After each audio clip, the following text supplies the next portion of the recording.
TS4 Telugu channel కి స్వాగతం. నేను సంధ్య. ముందుగా ముఖ్యాంశాలు.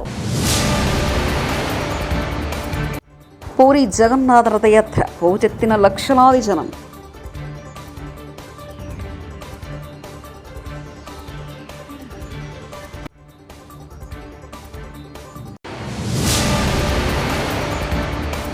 కాంగ్రెస్ ప్రభుత్వం విద్యా వ్యవస్థను నిర్లక్ష్యం చేస్తుంది. హరీష్ రావు.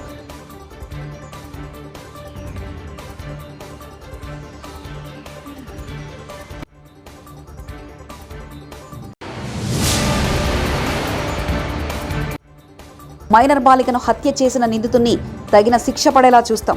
హోంశాఖ మంత్రి అనిత.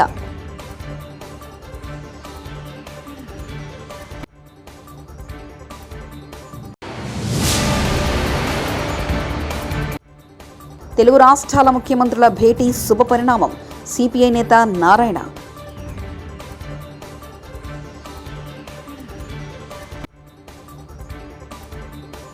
ప్రపంచ ప్రఖ్యాతిగంచిన ఒడిశా పూరి జగన్నాథ రథయాత్ర ఈరోజు మొదలైంది. ఈ క్రమంలో గంట గంటకు భక్తుల రద్దీ పెరుగుతుంది. ఈ దివ్య క్షణం కోసం అంతా వేచి చూస్తున్నారు. సింహద్వారం వద్ద స్వామివారి కోసం రథాలు వేచి ఉన్నాయి. ఏడాది 2 రోజుల పాటు భక్తులకు రథాలు లాగే భాగ్యం కలగనుంది. 53 ఏళ్ల తర్వాత ఈ అరుదైన సంఘటన రావడం విశేషం. అంతకుముందు 1909 తర్వాత 1971లో అరుదైన శ్రీ గుడించా యాత్ర జరిగింది. దీంతో ఈ యాత్ర కోసం భక్తులు పెద్ద ఎత్తున ఆలయ ప్రాంతానికి చేరుకున్నారు. జగన్నాథ రథయాత్రలో రాష్ట్రపతి ద్రౌపది ముర్ము కూడా పాల్గొన్నారు. కాంగ్రెస్ ప్రభుత్వం విద్యా వ్యవస్థను నిర్లక్ష్యం చేస్తుందని మాజీ మంత్రి సిద్దిపేట ఎమ్మెల్యే తన్నీరు హరీష్ రావు విమర్శించారు. సీఎం రేవంత్ రెడ్డికి ఈరోజు హరీష్ రావు బహిరంగ లేఖ రాశారు. టీచర్లు, పుస్తకాలు, దుస్తుల కొరత, వేతనాల చెల్లింపుల ఆలస్యం వంటి సమస్యలు విద్యా వ్యవస్థను పట్టి పీడిస్తున్నాయన్నారు. విద్యాశాఖ కూడా సీఎం వద్ద ఉన్న సమస్యల మీద ఎందుకు దృష్టి పెట్టడం లేదని ప్రశ్నించారు. కాంగ్రెస్ పాలన టీచర్లు, విద్యార్థుల పాఠశాలకు శాపంగా మారిందని ఆందోళన వ్యక్తం చేశారు. వైసీపీ అధినేత వైఎస్ జగన్మోహన్ రెడ్డి ప్రస్తుతం కడప జిల్లా పులివెందుల పర్యటనలో ఉన్నారు. నేడు 2వ రోజు. అయితే వైఎస్ఆర్ జయంతి సందర్భంగా వైఎస్ఆర్సీపీ కార్యకర్తలకు జగన్ తీపి కబురు వినిపించే అవకాశం ఉంది. వారికి జీవిత బీమా, ప్రమాద బీమాను ప్రకటిస్తారని తెలుస్తుంది. ఎంత మొత్తం అనేది ఇంకా నిర్ధారణ కాలేదని, 10 లక్షల రూపాయల వరకు బీమా ఉండవచ్చని అంటున్నారు. Food and safety and standards authority of India ఉప్పు, పంచదార, కొవ్వులకు సంబంధించిన సమాచారాన్ని బోల్డ్ లెటర్స్లో ప్యాకేజ్ ఫుడ్ లెటర్స్పై పెద్ద ప్లాట్లో అందించడం తప్పనిసరి చేయడానికి సన్నాహాలు చేస్తుంది. దీనికి సంబంధించి లేబులింగ్ నిబంధనలో మార్పులను ఇటీవల రెగ్యులేటర్ ఆమోదించింది. FSSAI చైర్మన్ అపూర్వ చంద్ర అధ్యక్షతన జరిగిన ఫుడ్ అథారిటీ 44వ సమావేశంలో ఈ నిర్ణయం తీసుకున్నారు. అనకాపల్లి జిల్లా రాంబిల్లి మండలంలో ఓ మైనర్ బాలికను హత్య చేసిన నిందితుడిని పట్టుకొని తగిన శిక్ష పడేలా చూస్తామని రాష్ట్ర హోంశాఖ మంత్రి వంగలపూడి అనిత తెలిపారు. ఇంట్లో ఉన్న 9 ఏళ్ల బాలికను అదే గ్రామానికి చెందిన 26 ఏళ్ల యువకుడు దారుణంగా హత్య చేసిన సంగతి తెలిసిందే.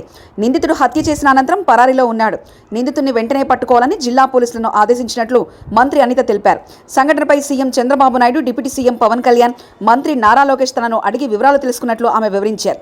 బాధిత కుటుంబానికి ప్రభుత్వ పరంగా అవసరమైన సాయాన్ని అందిస్తామని అనిత హామీ ఇచ్చారు. హత్య చేయడం జరిగింది. దానికి సంబంధించి ఇంచుమించుగా 18 పేజీల వాంగ్మూలం గురించి వాంగ్మూలం ఒక లెటర్ కూడా పెట్టున్నాడు. అక్కడ అతనైతే ఇప్పుడు మనకి పరారులో ఉన్నాడు.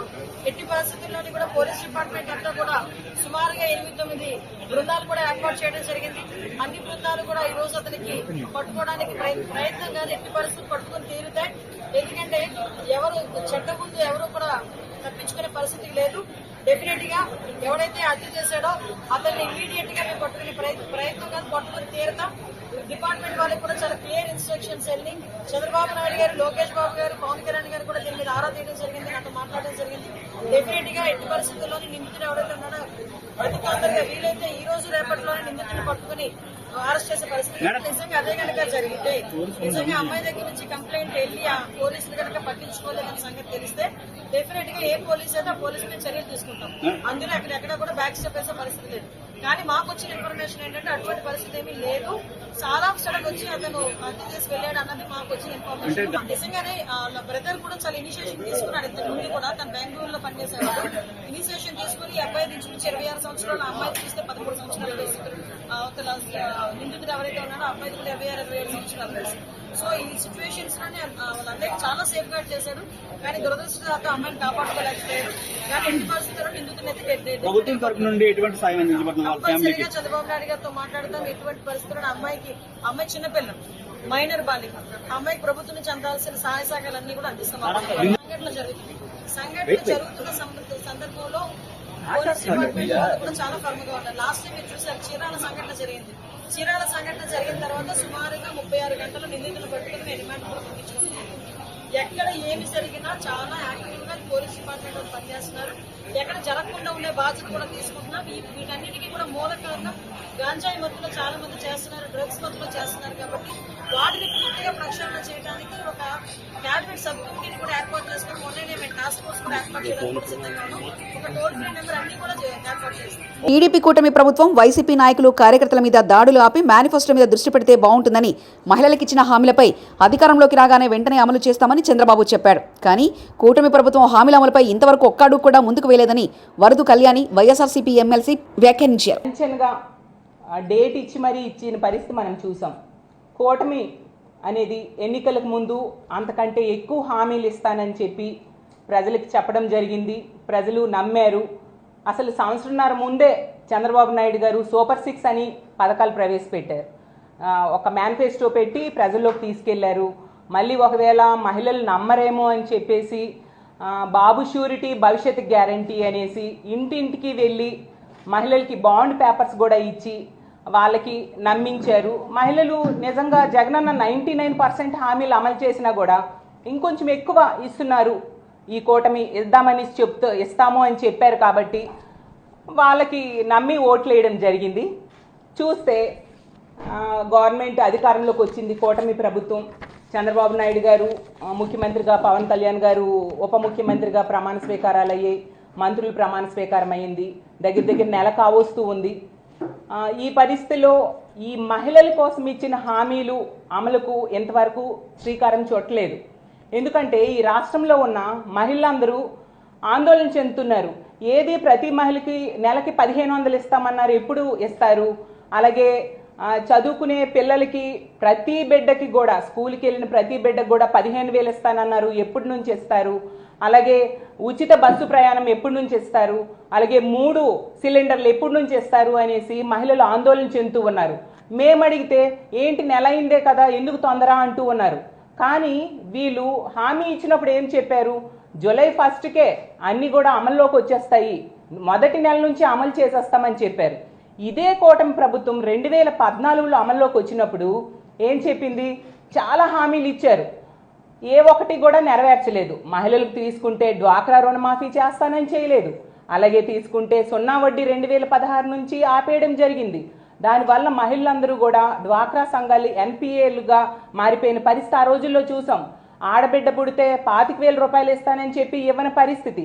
అలాగే సొంత ఇంటి కళ ఆడపిల్లలకి, ఆడవాళ్ళకి నెరవేరుస్తానని ఆ రోజు చంద్రబాబు నాయుడు గారు చెప్పి నెరవేర్చలేదు, మనం చూసాం. అలాగే రైతులకి రైతు రుణమాఫీ చేస్తానని నెరవేర్చలేదు.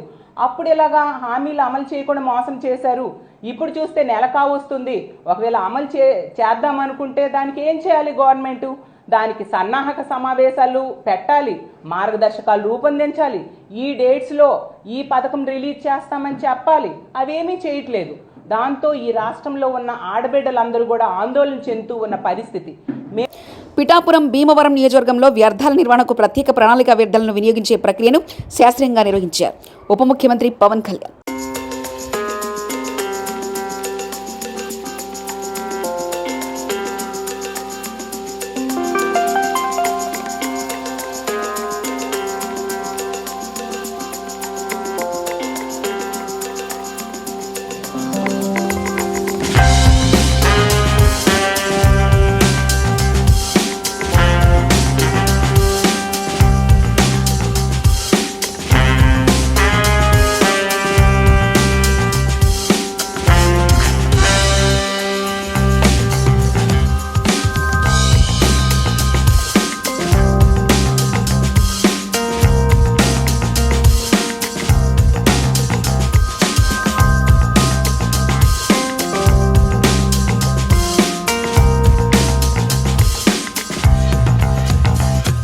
రెండు తెలుగు రాష్ట్రాల ముఖ్యమంత్రులు భేటీ శుభపరిణామమని సిపిఐ జాతీయ కార్యదర్శి నారాయణ అన్నారు. కమిటీల ద్వారా విభజన సమస్యలు పరిష్కరించుకోవాలని వారి నిర్ణయానికి సిపిఐ మద్దతు తెలుపుతుందని చెప్పారు.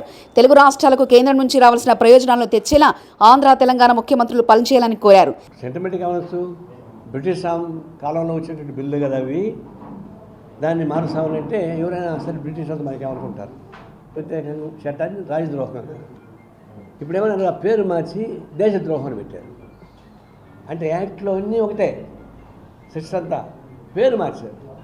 పౌర హక్కులు వాళ్ళకి కేవలం బెయిలబుల్ కేసులు కావు, 2 వరకు పెట్టేసి ఏ కేసు అయినా సరే 2 ఏళ్ళకి పైన సెట్ చేసేస్తున్నారు.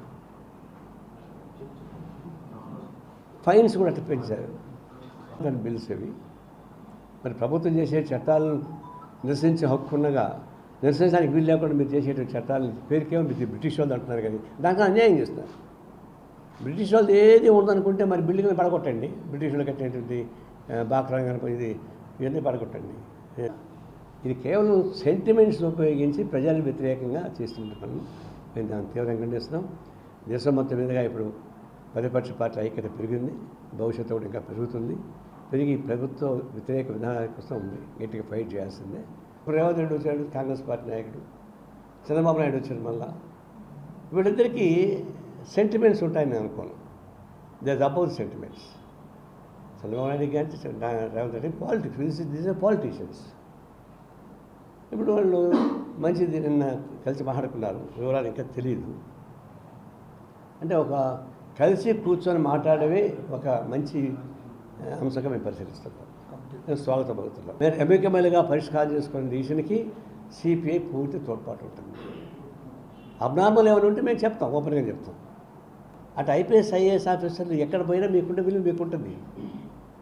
ఎందుకు గవర్నమెంట్ బాధ్యత పనిష్మెంట్ గురవుతున్నారు? సినీ నటుడు రాజ్ తరుణ్ లావణ్య వ్యవహారంలో తమకు ఎలాంటి సంబంధం లేదని సినీ నటి మాల్వి మల్హోత్రా స్పష్టం చేశారు. లావణ్యను తన సోదరుడు బెదిరించలేదని వెల్లడించారు. తన కుటుంబ సభ్యులకు లావణ్య ఎవరో కూడా తెలియదని, ఆమెను ఎప్పుడూ చూడలేదని తెలిపారు. తనపై ఆరోపణలు చేస్తున్న లావణ్యపై సైబరాబాద్లోని మహిళా పోలీస్ స్టేషన్లో ఫిర్యాదు చేశారు. తన కుటుంబం హిమాచల్ ప్రదేశ్లో నివసిస్తుందని చెప్పారు. ఒకసారి షూటింగ్ సందర్భంగా తన కుటుంబ సభ్యులను రాజ్ తరుణ్ కలిశాడని ఆమె వెల్లడించారు. లావణ్య చేసిన ఆరోపణలో వాస్తవం లేదని వివరించారు. రాజ్ తరుణ్ తన సహనటుడు మాత్రమేనని, కలిసి పనిచేశామని స్పష్టం చేశారు. తాము సినిమాలు షూటింగ్ల గురించి మాత్రమే మాట్లాడుకునే వాళ్ళమని తెలిపారు. లావణ్యే తన కుటుంబ సభ్యులను బెదిరిస్తుందని, ఆమె ఇలా ఎందుకు చేస్తుందో అర్థం కావడం లేదని ఆమె వాపోయారు. During my last scheduled shoot, she called me first time, and after that she abused my parents. So me and Raj Tarun mutually decided like we will not talk to each other, and I want to know from where she got my dad's number. Is she tracking my call list? Is she tracking my phone? Please find out, because if she is doing that, it's a huge crime. I can put a cyber crime case on her. And after that, me and Raj Tarun mutually decided not to talk to each other because she is harassing me and my family. October, November, December, Jan, Feb, no conversation between me and Raj Tarun. March tarvata our promotion group WhatsApp lo JND and all the promotion started. I had to talk to him because it's a promotion, and from last 15 days she's harassing my family to another core. She's writing all the abusive text about me, my brother and everyone to my dad. My dad didn't even open the messages. I have given, see, she's put the complaint on like me and my brother that we threatened her. It's other way around. She called me. There is not even. There is not. No, where is that chat that my brother threatened her? No, where is that threatening? I want to see that threatening. I will talk about this audio. Yeah, it's my brother, but where is the threatening? He went to jail. There is another case. No. There is no threaten from my brother's side. Please read the chat. Okay, we have it. Okay. Yeah. We only met through our producer. We work together, and there is nothing between me and Raj Tarun. We are co-actors. We are like friends. We only talked about cinema, books, and nothing else. Puri Jagannath రథయాత్ర పోటెత్తిన లక్షలాది జనం.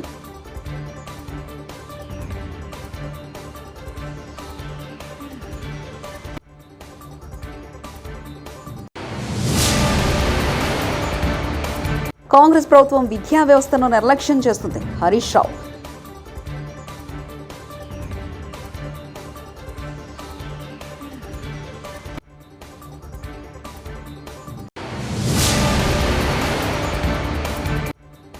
Minor బాలికను హత్య చేసిన నిందితుడిని తగిన శిక్ష పడేలా చూస్తాం. హోంశాఖ మంత్రి అనిత.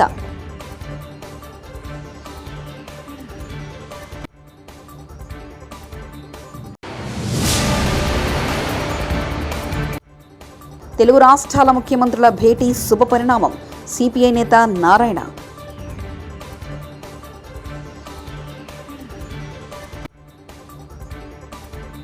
ఇవి బులెటిన్ విశేషాలు. చూస్తూ ఉండండి TS4 తెలుగు ఛానల్.